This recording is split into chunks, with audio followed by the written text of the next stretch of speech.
রাতের মুহূর্তের নামাজ হলো মাগরিব ইশা। ও আতরাফান নাহারে, এবং দিনের কিনারায়, এই দিনের কিনারার নামাজ হলো জহুর আসর। তাহলে সূর্য উদয়ের আগে অস্তচার দিয়ে দিল ফজর এবং আসর, আর আনায় লাইলে রাতের মুহূর্তে এটা হলো মাগরিব এবং এশা, আর আতরাফান নাহারে হলো দিনের প্রান্তে, এটা হলো জহুর এবং আসর। এই নামাজগুলির কথা আল্লাহ তাআলা ইঙ্গিতে এখানে একই সঙ্গে 5 ওয়াক্ত নামাজের কথা আল্লাহ বলেছেন। অনেক হুজুররা নামাজ, কোরআনে নামাজ আছে কোথায় পায় না, মানে উনি যা বলেছে ওইটাই সবার জ্ঞান, ওর সেইটার কোনো জ্ঞান নাই। বাংলায় কোরআন একটু অর্থ পড়িয়া ওরা এই কোরআন নাই হয়ে গেছে, এত সোজা। সারা জীবন মানুষের পিছিয়ে গবেষণা করে করে কোরআন কাজ করতে পারে না, আর আপনি একটু বাংলায় তর্জমা করিয়া আপনি একেবারে পণ্ডিত হয়ে গেলেন। 5 ওয়াক্ত নামাজের কথা কোরআনে নাই। এরকম বিভিন্ন আয়াতে 5 ওয়াক্ত নামাজের কথা কোরআনে বলা আছে। তবে এই কোরআনের ব্যাখ্যাদাতা হলেন মুহাম্মদ রাসূলুল্লাহ সাল্লাল্লাহু আলাইহি ওয়াসাল্লাম। তিনি শিক্ষক, তাকে শিক্ষক হিসেবে পাঠানো হয়েছে। কিতাবও তিনি আমাদের কাছে নিয়ে আসেন এবং এই কিতাবের ব্যাখ্যা প্রদান এবং এই কিতাবের শিক্ষক তিনি। তিনি কি বলেন সেটা লক্ষ্য রাখতে হবে, সাহাবীরা কে বলেন সেটা লক্ষ্য রাখতে হবে। এখন অনেকে বলে যে তা আমরা কেমনে পাবো, এইটা যদি বলে তাহলে সেটা মারাত্মক অপরাধ। আসসালামু আলাইকুম।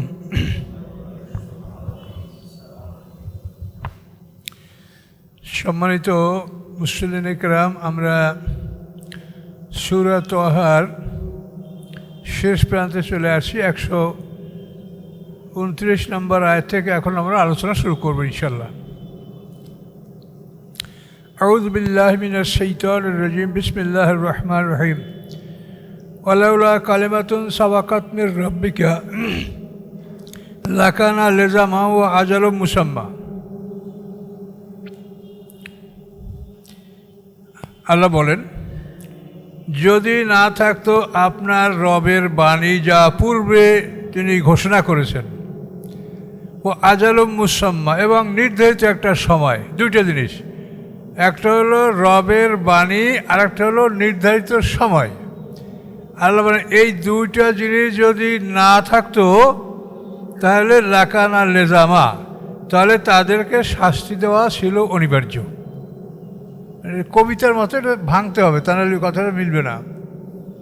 আল্লাহ কি বললেন, যে পূর্ব নির্ধারিত বাণী, যে তারা এই পর্যন্ত পৃথিবীতে বসবাস করবে, যা করার করবে, আর সময়টাও নির্ধারিত, এই সময় পর্যন্ত থাকবে, তারপর তাদের ধ্বংস হবে।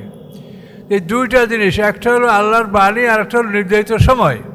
আল্লাহ বলেন এই দুইটা জিনিস যদি না থাকতো তো লাকানা লিজামা, তাহলে তাদেরকে শাস্তি দেওয়াটা অনিবার্য ছিল। এই জন্য আল্লাহ শাস্তি বিলম্ব করছেন। এখনও পৃথিবীতে আপনারা যে অবস্থাগুলি দেখছেন, কোনো কোনো দুঃখে মনে হয় যে সে আল্লাহকে অস্বীকার করবে, এত মনে দুঃখ যে এত অত্যাচার আল্লাহ দেখে কেন সহ্য করছেন, আল্লাহ ধৈর্য রাখতে পারছে না। তো আল্লাহ তাআলা বরদাস্ত করছেন, কিন্তু তার শাস্তির কথা যদি আপনি শোনেন তখন আপনার মনে বলবে যে এত শাস্তি না দিলেও হয়তো, আল্লাহর সেই কম শাস্তি দিলেও পারতেন। কিন্তু আল্লাহ শাস্তি দিবেন, যেটা কোরআনে বলেছেন সে শাস্তি অবশ্যই তাদের উপরে প্রয়োগ করা হবে। এই হুজুর আজকে নামাজে কেরাতে কি পড়লেন, লাইসা লাহুম তুআমুন ইল্লা মিন দরিয়। এই দড়িটা কি? দড়ি হলো একটা গাছ, একটা লতা, গুল্ম। তো এটা যদি সবুজ থাকে তখন এটা নরম, উঠে চাপাই চাপাই খেয়ে ফেলতে পারে। কিন্তু এই দড়ি গাছটা যদি শুকিয়ে যায়, যে তার কাঁটাগুলি এমন ভয়ঙ্কর যে কোনো জীব জানোয়ার তার ধারে কাছে যায় না। এই কাঁটাওয়ালা এই গুল্ম, এইটা তাদের জন্য খাদ্য হবে। লাইসা লাহুম তুআমুন ইল্লা মিন দরিয়, তাদের জন্য আর কোনো খাদ্য নাই এই দড়ি বৃক্ষ ছাড়া। কেমন মনে করেন, সামান্য একটা কাঁটা যদি মাছের কাঁটা গলায় বিঁধে কেমন অস্থির লাগে, একটু ভাবি দেখেন তো। কি ডাক্তারের কাছে যাবেন না, কি পড়বেন না, দোয়া কালাম পড়বেন, কত অস্থির হয়ে যায় একটা মাছের সামান্য একটা কাঁটা যদি গলায় বেঁধে। তো সেইখানে আল্লাহ বলছেন এই দড়ি, এই কাঁটাওয়ালা গুল্ম, এটা অবশ্যই তাদেরকে খাওয়ানো হবে, আর এছাড়া তাদের কোনো খাদ্য নাই। আসে অন্য অন্য আয়াতে যা আসে সেগুলোও খাওয়ানো হবে, যেমন জাক্কুম গাছ, সেজি গাছ, তিনাতুল খাবাল। জাহান্নামীদেরকে মারপিট করার জন্য যে তাদের শরীরে ক্ষত বিক্ষত হবে, এই ক্ষতর থেকে যে খারাপ রক্ত পুষগুলো বের হবে সেগুলিকে একটা নহরে একত্রিত করা হবে, এবার প্রচণ্ড গরম করে সেগুলিকে খাওয়ানো হবে। এর নাম হলো তিনাতুল খাবার। এখন পৃথিবীর যারা জুলুম অত্যাচার করছে, আল্লাহ বলেন তারা যেন মনে করে না যে তারা আমার থেকে এড়িয়ে যাবে। আইয়াস বেকুনা, আল্লাহ বলেন তারা আমার থেকে এড়িয়ে যাবে, পালিয়ে যাবে, এমন চিন্তা যেন তারা না করে। তবে আমি শুধু আমার বাক্য, আমার কথাটা আমি ঠিক রাখবো এবং তাদেরকে যে আমি সময়টা দিয়েছি এই সময়টা আমি পূর্ণ করব। এই দুইটা জিনিস না হলে অবশ্যই তাদের উপরে শাস্তি ছিল অনিবার্য, লেজামা। বুঝতে পারছেন আয়াতের অর্থটা? আল্লাহ বলেন ফাসবির আলা মা ইয়াকুলুন, হে রাসূল ওরা যা বলে ওদের কথার উপরে আপনি ধৈর্য ধারণ করেন। ওরা বলে মুহাম্মদ সাহেব মিথ্যা বলছে, নাউযুবিল্লাহ, কিয়ামত নিকটবর্তী, কই কিয়ামত? ওরা অনেক সময় করে দেখো একটু মোহাম্মদ সাহেব বলছে তো কী হয় না হয়, তোমরা এক সপ্তাহ একটু নীরব থাকো, মূর্তি পূজা করো না, ভালো পথে থাকো। এক সপ্তাহ থাকলো, থাকার পরে দেখতে কিয়ামত আসে নাই, তখন আর ঠাট্টা বিদ্রুপ শুরু করে দিল। হ্যাঁ, সেই কথা আল্লাহ বলেন ফাসবির আলা মা ইয়াকুলুন, ওরা যা বলে ওদের কথার উপর আপনি ধৈর্য ধারণ করেন। আর ওয়াসাব্বিহ বিহামদি রাব্বিকা, আপনার রবের প্রশংসা সহ পবিত্রতা ঘোষণা করুন। সুবহানাকা বিহামদিকা, সুবহানাকা বিহামদিকা, এইটা যদি আপনি পরে তাসবিহ, এটা পবিত্রতা এবং প্রশংসা দুটোই হচ্ছে সুবহানাকা ওয়া বিহামদিকা। তো আল্লাহ বলেন এই তসবিহগুলি যদি তুমি পড়ো তোমার মনের যে একটা অস্থিরতা এটা দূর হবে। আপনি যখন মনে দেখেন খুব অস্থির লাগে, কোনো কিছুই ভালো লাগে না, সব কিছু খারাপ, তখন আপনি আল্লাহ স্মরণ করেন, আপনি উজু করে কোরআন শরীফ পড়তে লাগেন, আল্লাহর জিকির করতে লাগেন, তখন দেখবেন যে আপনার মনটা স্বাভাবিক অবস্থায় থাকবে। এই মন যিনি সৃষ্টি করেছেন, এই মনকে স্থির রাখার ঔষধ তিনি সৃষ্টি করেছেন। এই জন্য তিনি বলেছেন ওয়াসাব্বিহ বিহামদি রাব্বিকা কবলা তুলুয়ে শামসে, সূর্য উদয়ের আগে এ হলো ফজরের নামাজ। ওয়াকাবলা গুরুবিহা, এবং সূর্য ডোবার আগে এটি হলো আসরের নামাজ। সূর্য উদয় হওয়ার আগে আপনি আল্লাহর প্রশংসা করেন, এই প্রশংসার মধ্যে জিকির আজকার তো আছে এবং ফরজ নামাজের কথাও এখানে এই আয়াতের মধ্যে শামিল আছে। সূর্য উদয়ের আগে ফজরের নামাজ, কবলা গুরুবিহা এবং সূর্য ডোবার আগে আসরের নামাজ, এই দুই ওয়াক্ত নামাজ আল্লাহ আমাদেরকে পড়তে বলছেন। আর কি অমেন আনায়েল লাইলে ফাসাব্বিহ, আর রাতের মুহূর্তগুলোর মধ্যে আপনি আল্লাহর প্রশংসা করবেন, অর্থাৎ নামাজ পড়বেন। রাতের মুহূর্ত অর্থাৎ মাগরিব ঈশা, রাতের মুহূর্তের নামাজ হলো মাগরিব ঈশা। ও আতরাফান নাহারে, এবং দিনের কিনারায়, এই দিনের কিনারার নামাজ হলো জহুর আসর। তাহলে সূর্য উদয়ের আগে অস্তাচর দিয়ে দিল ফজর এবং আসর, আর আনায় লাইলে রাতের মুহূর্তে এটা হলো মাগরিব এবং ঈশা, আর আতরাফান নাহারে হলো দিনের প্রান্তে, এটা হলো জহুর এবং আসর। এই নামাজগুলির কথা আল্লাহ তাআলা ইঙ্গিতে এখানে একই সঙ্গে 5 ওয়াক্ত নামাজের কথা আল্লাহ বলেছেন। অনেক হুজুররা নামাজ, কোরআনে নামাজ আছে কোথায় পায় না, মানে উনি যা বোঝেছে ওইটাই সবার জ্ঞান, ওর সেইটার কোনো জ্ঞান নাই। বাংলায় কোরআন একটু অর্থ পড়িয়া ওরা এই কোরআন নাই হয়ে গেছে, এত সোজা। সারা জীবন মানুষের পিছিয়ে গবেষণা করে করে কোরআন কাজ করতে পারে না, আর আপনি একটু বাংলায় তর্জমা করিয়া আপনি একেবারে পণ্ডিত হয়ে গেলেন। 5 ওয়াক্ত নামাজের কথা কোরআনে নাই। এরকম বিভিন্ন আয়াতে 5 ওয়াক্ত নামাজের কথা কোরআনে বলা আছে। তবে এই কোরআনের ব্যাখ্যাদাতা হলেন মুহাম্মদ রাসূলুল্লাহ সাল্লাল্লাহু আলাইহি ওয়াসাল্লাম। তিনি শিক্ষক, তাকে শিক্ষক হিসেবে পাঠানো হয়েছে। কিতাবও তিনি আমাদের কাছে নিয়ে আসেন এবং এই কিতাবের ব্যাখ্যা প্রদান এবং এই কিতাবের শিক্ষক তিনি।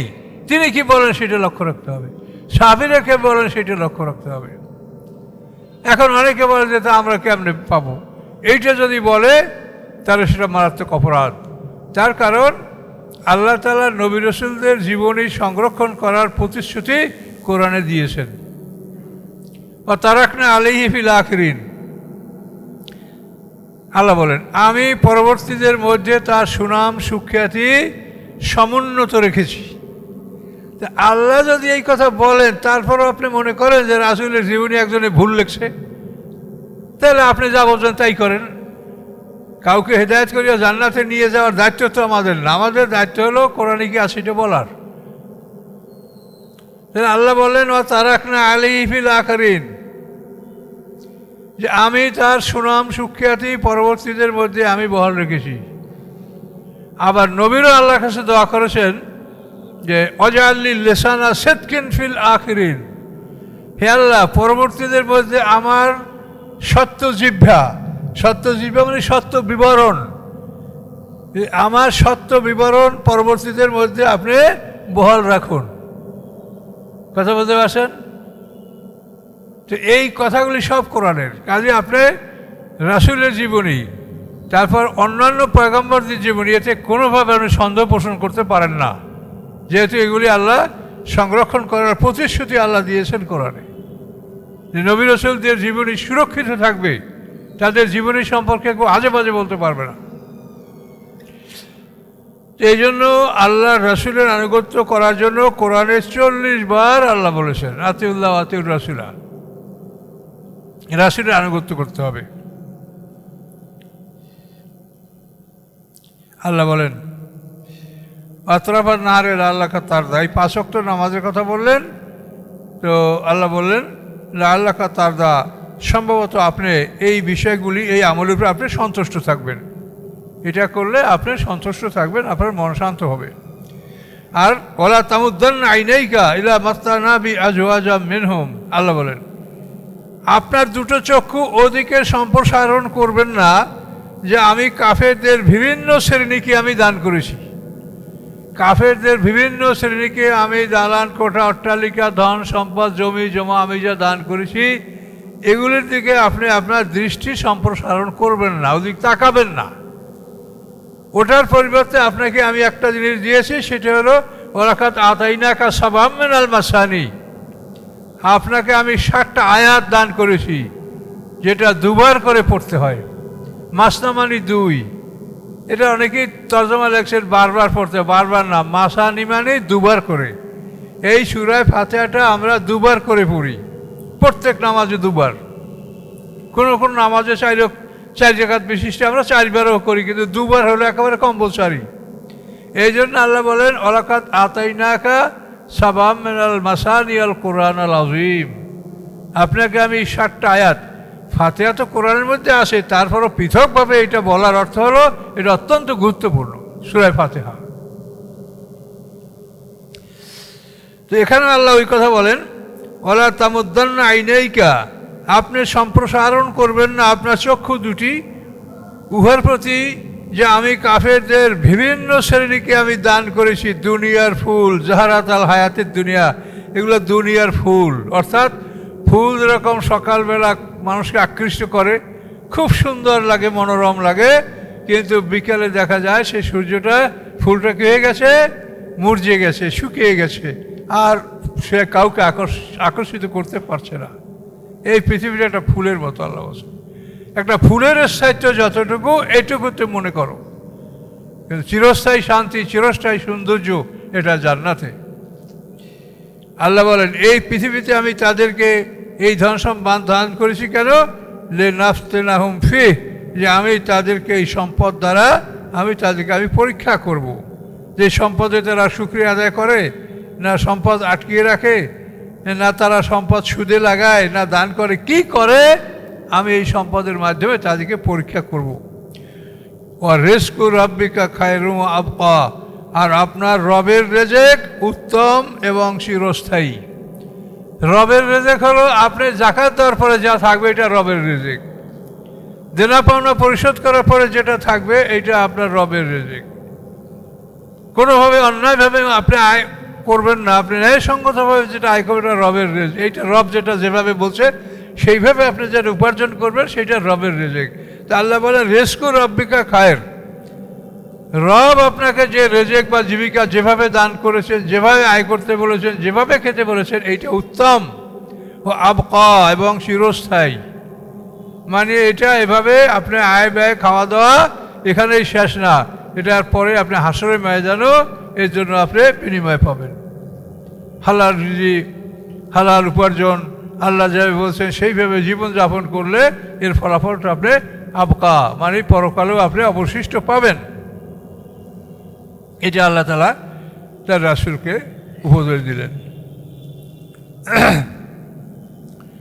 ওয়ামুর আহলাকা বিস-সালাত, আপনি আপনার পরিজনকে নামাজের প্রতি আদেশ দান করুন। ওয়াসতাবির আলাইহা, এবং এর উপরে আপনি প্রতিষ্ঠিত থাকুন।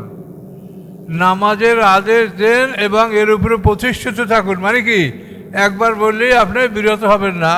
আজকে বলছেন, এই আসরের সময় বলছেন যে সবাই নামাজে যাও, মাগরিবেও বলেন, এশায়ও বলেন, ফজরেও বলেন, এটার নাম হলো ওয়াসতাবির আলাইহা।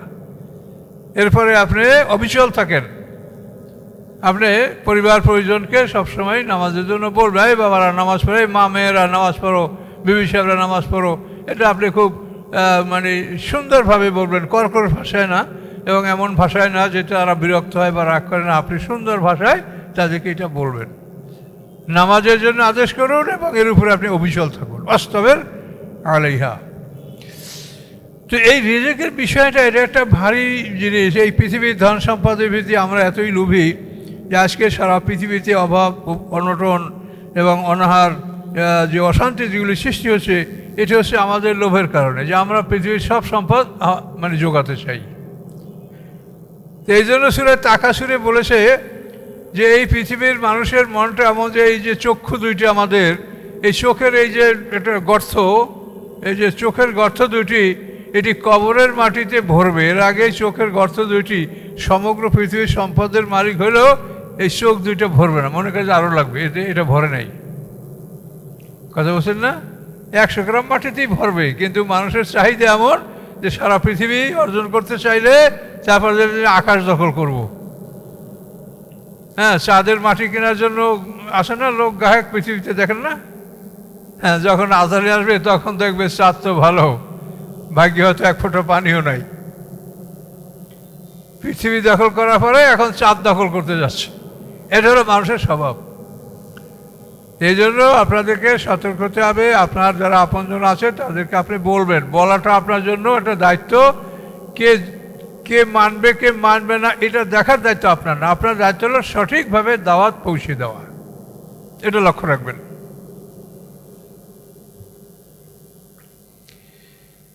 আল্লাহ বলেন, লা নাসআলুকা রিজকা, আমি তোমার কাছে জীবিকা চাই না।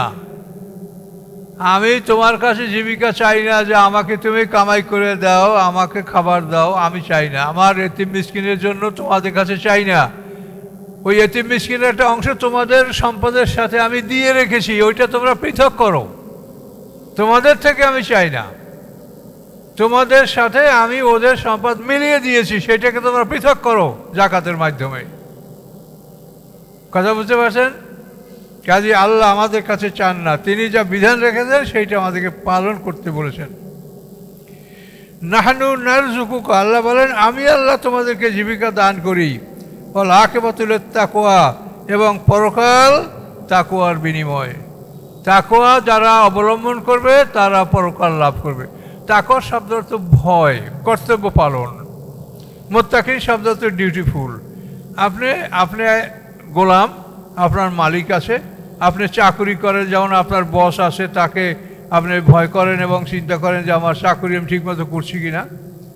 তো আল্লাহ বলেন এভাবে তোমরা তাকওয়া অবলম্বন, ভয় অর্থাৎ আল্লাহকে ভয় করো। সবাই কিন্তু উপরওয়ালাকে ভয় করে না? প্রাইমারি মাস্টাররা মনে করে যে ভিজিটার ডিও সাহেব আইলে যদি আমাদেরকে খারাপ অবস্থায় দেখে চাকরি থাকবে না। ডিও সাহেব মনে করে যে আমার জেলা শিক্ষা অফিসার, তার উপরে যারা আছে মানে ডিজি আছে, সে যদি আমার ভুল ধরতে পারে তাহলে আমার চাকরি থাকবে। সবাই উপরওয়ালা আছে। এখন সমস্ত উপরওয়ালাদের উপরওয়ালা হচ্ছেন আল্লাহ রাব্বুল আলামিন। কি কথা বলছেন? তো উপরওয়ালার ভয়তে আমরা দুনিয়াতে সবাই কর্তব্য পালন করি। তো আল্লাহ বলেন আমি সবাইয়ের উপরওয়ালা, এতে কি তোমাদের কোনো সন্দেহ আছে? তাহলে আমি উপরওয়ালা, আমাকে ভয় করি, এটা নাম তাকওয়া। তাকওয়া মানে অন্তরে একটা ভয় থাকা যে আমার একজন মালিক আছে, সে এমন মালিক যে আমার প্রতি মুহূর্তে আমি কি করি সেটা তিনি দেখতে পাচ্ছেন। জাগ্রত অবস্থায়, ঘুমন্ত অবস্থায়, আমি যে কোনো অবস্থায় যেভাবে থাকি, আমার সাথে আল্লাহর পাহারা আছে, আল্লাহ নিজেও আমার সাথে আছেন। কাজে ভয়ঙ্কর অবস্থা, এইটার নাম হলো তাকওয়া। এই কথাটা যার অন্তরে সবসময় জাগ্রত থাকবে সে সবসময় ভীত থাকবে, ভয় থাকবে তার অন্তরের মধ্যে, যে আমার মালিক আমাকে সব দেখছে, আমি কি করছি, কি চিন্তা করছি, আমার মনের চিন্তাটা সম্পর্ক তিনি জানেন। মা তু ওয়াসবিসু বিহি নাফসু, তোমার অন্তরে কি মন্ত্রণা, কি তোমার অন্তরে জাগ্রত হচ্ছে সেটাও আল্লাহ জানেন। কাজে এই আল্লাহকে ভয় করা, এই আল্লাহর ভয় অন্তরে জাগরুক রাখা, এইটার নাম হচ্ছে তাকওয়া। কথা বুঝতে পারছেন? আপনি উপরে একটা পাগড়ি বাঁধিয়া বা একটা জামা গায়ে দিয়ে, আমরাও তো এরকম জুব্বা গায়ে দিছি, এটা দেখলে মনে হয় যে এই লোকটা মোত্তাকিন, কিন্তু আল্লাহ এটাকে বলেন নাই। তাকওয়া হলো এই ভয়টা আপনার অন্তরে আছে কিনা, যে আমার মালিক আছে, আমার মালিক আমাকে সব কিছু, আমার সব কিছু দেখছেন, আমার মালিক আমাকে কি কি করতে বলেছেন, মালিকের কাজ না করলে, মালিক সন্তুষ্ট না হলে তোমার প্রমোশন হবে না, হবে? কাজে মালিককে সন্তুষ্ট রাখতে হবে, তাহলে জান্নাতের বড় দরজা আপনি লাভ করবেন। জান্নাত সঙ্গে আল্লাহ বলছেন দারাজাত, অনেকগুলি স্তর আছে জান্নাতে, 8টা গ্রেড তো আছে, ওই গ্রেডের মধ্যে আবার স্তর আছে। কাজে এগুলি লাভ করতে হলে আপনাকে তাকওয়া অবলম্বন করতে হবে। ওয়াকালু লাউলা ইয়াতিনা বিআয়াতিন মির রাব্বিহি, মুশরিক কাফেররা বলে মুহাম্মদ সাল্লাল্লাহু আলাইহি ওয়াসাল্লাম তার রবের নিকট থেকে একটা মুজিজা কেন নিয়ে আসেন না? যেমন মুসা আলাইহিস সালামের মুজিজা ছিল লাঠি, ইয়াদি বাইজা, শুভ্র হাত, তার সমুদ্র শুকিয়ে যাওয়া, এই যে মুসা আলাইহিস সালামের 9টা মুজিজা ছিল।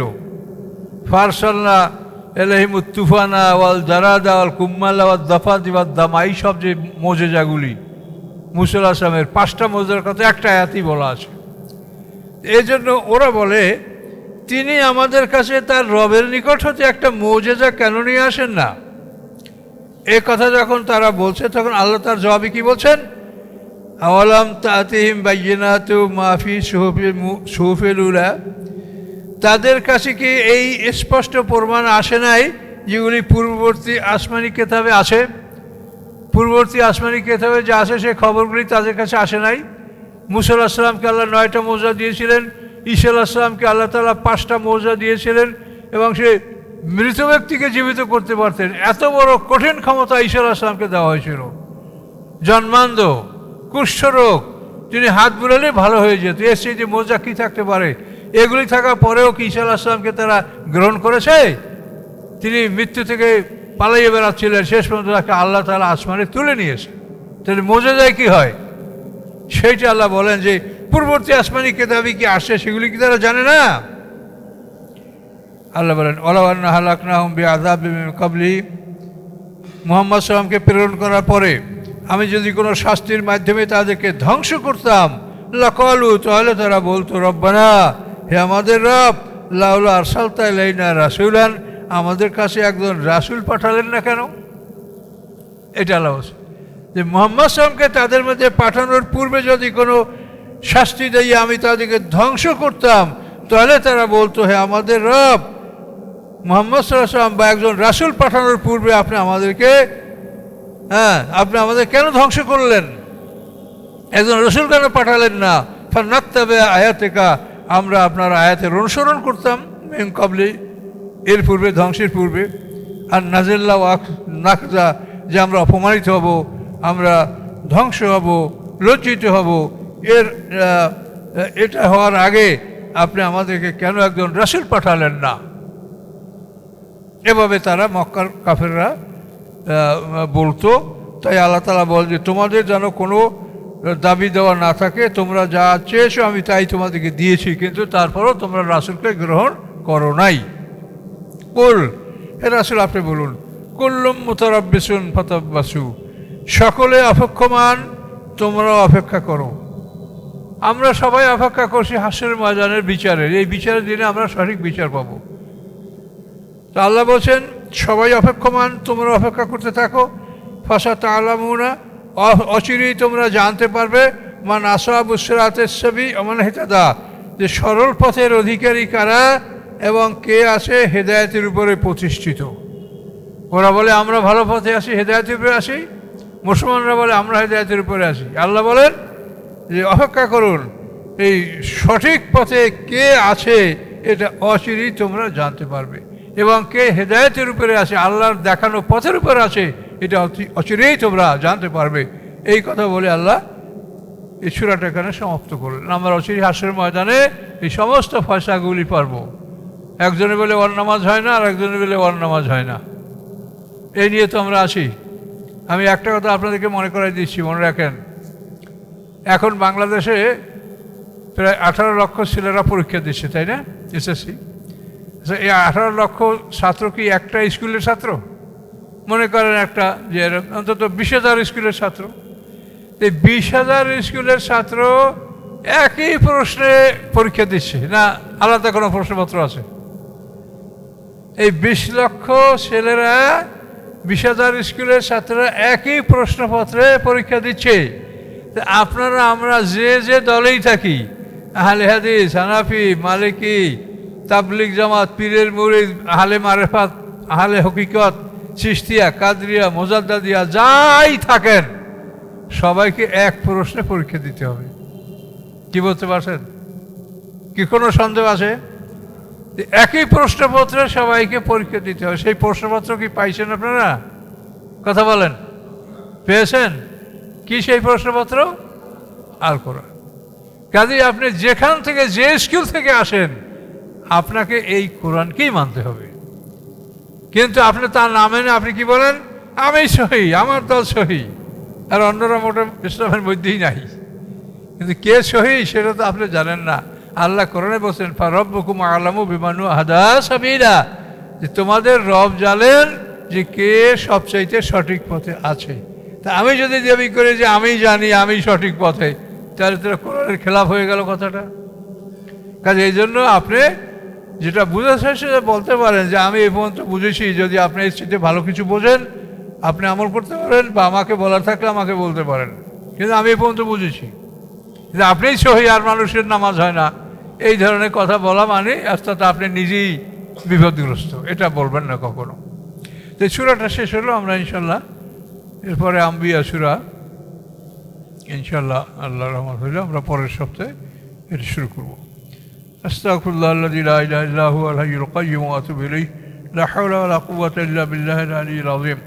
আল্লাহুম্মা সাল্লি আলা মুহাম্মাদ ওয়া আলা আলি মুহাম্মাদিন কামা সাল্লাইতা আলা ইব্রাহিম ওয়া আলা আলি ইব্রাহিম ইন্নাকা হামিদুম মাজিদ। আল্লাহুম্মা বারিক আলা মুহাম্মাদ ওয়া আলা আলি মুহাম্মাদিন কামা বারাকতা আলা ইব্রাহিম ওয়া আলা আলি ইব্রাহিম ইন্নাকা হামিদুম মাজিদ। আল্লাহুম্মা আমিন। ربنا آتنا في الدنيا حسنة وفي الآخرة حسنة وقنا عذاب النار. ربنا ظلمنا أنفسنا وإن لم تغفر لنا وترحمنا لنكونن من الخاسرين. ربنا لا تزغ قلوبنا بعد إذ هديتنا وهب لنا من لدنك رحمة إنك أنت الوهاب. ربنا عليك توكلنا وإليك نبنا وإليك المصير. ربنا لا تجعلنا فتنة للذين كفروا واغفر لنا ربنا إنك أنت العزيز الحكيم. سبحان ربك رب العزة عما يصفون وسلام على المرسلين والحمد لله رب العالمين. السلام عليكم ورحمة الله.